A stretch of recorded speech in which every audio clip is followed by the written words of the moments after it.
అది నేను చెప్పున్నాను సిఐకి, అది ఎవరో తెలుసుకోవాలా, తెలుసుకున్నాను చూస్తాను ఏది నా పేరు బెల్లం లక్ష్మీరెడ్డి, రామచంద్రాపురం బుచ్చిరెడ్డిపాలెం మండలం. నాకు రామచంద్రాపురం గ్రామంలో 56 అంకణాల రిజిస్టర్ స్థలం కలదు. దానికి ఉత్తరం వైపున ప్రభుత్వ లేఅవుట్ రోడ్డు కలదు. దానిని గుణపాటి మధు వాళ్ళ తండ్రి గారైన చిన్నపరెడ్డి కలిసి ఆక్రమణ చేసి తర్వాత దానిని మళ్ళీ ఇక్కడ బుచ్చిరెడ్డిపాలెంలో విఆర్ఓగా పనిచేసినటువంటి సిహెచ్ వెంచల నరసింహారెడ్డి అనే విఆర్ఓ ఇచ్చినటువంటి ధృవీకరణ పత్రంతో రిజిస్టర్ చేయించారు.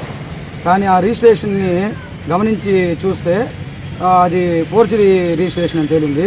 సదరు విఆర్ఓ మీద చర్యలు తీసుకోమని కలెక్టర్ గారికి స్పందనకి ఇవ్వడం వల్ల ఆ సదరు విఆర్ఓ వచ్చి ఈ సంతకం నాది కాదు, నా సంతకాన్ని ఫోర్జరీ చేశారు, నా స్టాంపుని ఫోర్జరీ చేశారు, అందులో తేదీలన్నీ దిద్దువేయబడి ఉన్నాయి, నేను గతంలో ఎప్పుడు కూడా వాళ్ళకి ధృవీకరణ పత్రం మంజూరు చేయలేదు, ఈ ధృవీకరణ పత్రంతో నాకు ఎటువంటి సంబంధం లేదని బుచ్చిరెడ్డిపాలెం తహసీల్దార్ గారికి వివరణ రిపోర్టు, రాతపూర్వకమైనటువంటి వివరణ రిపోర్ట్ ఇచ్చారు. దాన్ని బేస్ చేసుకొని ప్రస్తుతం ఉన్నటువంటి సురేష్ బాబు అనేటువంటి తహసీల్దార్ గారు ఎండార్స్మెంట్ కూడా ఇచ్చున్నారు.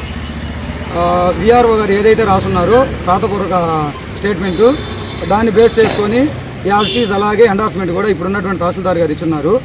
దాన్ని నేను విఆర్ఓ ఇచ్చినటువంటి ధృవీకరణ పత్రాన్ని, స్టేట్మెంట్ని, ఎంఆర్ఓ ఇచ్చినటువంటి ఎండార్స్మెంట్ని తీసుకొని ఎస్పీ గారు నెల్లూరు గారి దగ్గర స్పందనకి ఇచ్చాను. దాని మీద ఆ స్పందన నుంచి కాగితం బుచ్చిరెడ్డిపాలెం ఎస్హెచ్ఓ గారి దగ్గరికి వెళ్ళింది సార్. ఎస్హెచ్ఓ గారు వాళ్ళ మీద లెటర్ కేసు కట్టాలి అని అంటే ఎంఆర్ఓ గారి దగ్గర నుంచి లెటర్ పంపిస్తేనే కేసు కడతామని చెప్పేసి ఎస్హెచ్ఓ గారు వాళ్ళ మీద కేసు కట్టలేదు. దాన్ని వచ్చి ఎంఆర్ఓ గారి దగ్గరికి వచ్చి నేను ఈ విధంగా సార్ వాళ్ళ మీద కేసు కట్టాలి అని అంటే ఎస్హెచ్ఓ గారు మీరు లెటర్ పెడితేనే ఎస్హెచ్ఓ గారు కేసు కడతారు అని అంటే దానికి ఎంఆర్ఓ గారు నోటి మాటలు కాదు, ఎస్హెచ్ఓ గారిని నాకు లెటర్ పెట్టమనండి, అప్పుడు మాత్రం నేను లెటర్ పంపిస్తానని చెప్పారు. నేను మళ్ళీ ఎస్హెచ్ఓ గారి దగ్గరికి వెళ్ళి కాల్లో వెళ్ళబట్టుకొని ఎస్హెచ్ఓ గారి దగ్గర నుంచి ఎంఆర్ఓ గారికి మార్చి 20వ తారీఖున లెటర్ పంపించాం సార్. ఇప్పటికి ఈరోజు కరెక్ట్గా 3 నెలలు అయింది సార్. ఎస్హెచ్ఓ గారు ఎంఆర్ఓ గారికి లెటర్ పెట్టి 3 నెలలు అయింది. ఈ 3 నెలల్లో దాదాపు నేను 20 నుంచి 30 సార్లు ఎంఆర్ఓ గారి దగ్గర తిరిగాను సార్. ప్రతిసారి కూడా చేస్తామని చెప్పారు. ఈ మధ్య ఒక 2 రోజుల క్రితం జాయింట్ కలెక్టర్ గారికి ఇతను చేయకపోయే వాళ్ళకి జాయింట్ కలెక్టర్ గారికి ఫోన్లో సంప్రదించాం. జాయింట్ కలెక్టర్ గారు తహసీల్దార్ గారిని కలవమన్నారు. తహసీల్దార్ గారిని కలవమంటే మొన్న వచ్చి కలిస్తే 2 రోజుల క్రితము చేస్తామని చెప్పారు. కానీ నిన్న సాయంకాలం వచ్చి కలిస్తే ఇది మాకు సంబంధించింది కాదు, మీరు కోర్టులో తేల్చుకోండి, దీంతో మాకు ఎటువంటి సంబంధం లేదు, మీ ఇష్టం వచ్చిన దగ్గర చెప్పుకోండి అని చెప్పేసి చాలా నిర్లక్ష్యంగా డీటీ గారు కూడా దానికి డిప్యూటీ తహసీల్దార్ కూడా మీకేం సంబంధం, మీరు ఎక్కడ కొన్నారు అది ఇది అని చెప్పేసి మమ్మల్ని బెదిరిస్తున్నారు సార్.